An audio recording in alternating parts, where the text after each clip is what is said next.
Mano broliai ir seserys.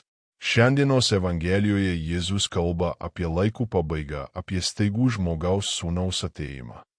Jis primena, kad tai bus kaip Nojaus dienomis, kaip Sodomoje ir Gomoroje.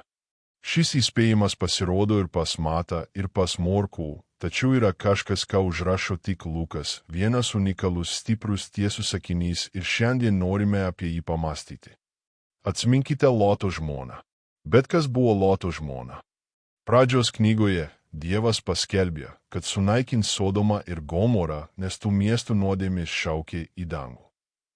Abraomas užtarė miestus, prašo Dievo juos pasigailėti, bet nerandama nė 10 teisiųjų.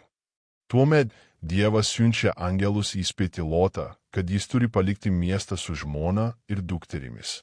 Tačiau buvo aiškus įspėjimas: išeik iš miesto, bet neatsisuk atgal. Nes Dievas turėjo siųsti ugnį ir sierą ant to krašto. Tačiau bėgdama Loto žmona atsisuko ir pavirto druskos stulpų. O Jėzus sako: atsiminkite Loto žmoną. Ką tai reiškia? Tai reiškia, kad dvasinis gyvenimas reikalauja judėjimo, krypties, tvirto žvilgsnio, ne atgal, bet į aukštybės.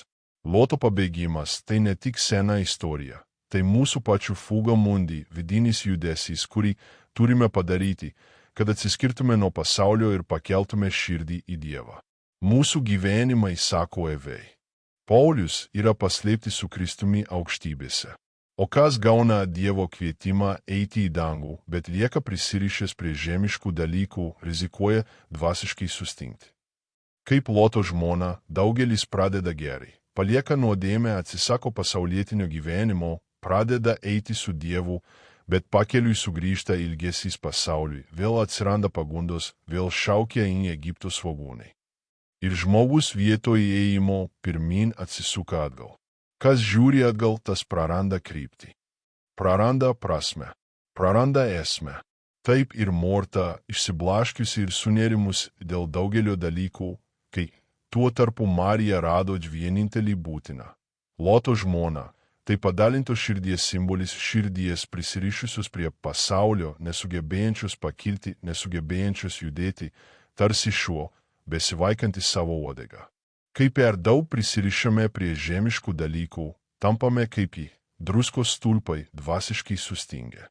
Todėl Jėzus primygtinai sako: atsiminkite Loto žmoną. Širdys aukštyn. Ieškokite to, kas aukštybėse, palikite tai, kas slegia ir traukia žemyn. Dangus yra mūsų tikslas. Kristus yra mūsų kelias. Malonė yra jėga, kuri mus veda. Tebūna Viešpats šiandien suteikia mums laisvą, klusnų, tvirtą širdį, tokią, kuri nežiūri atgal, bet visuomet eina į jį. Dievas jums teg. Laimina.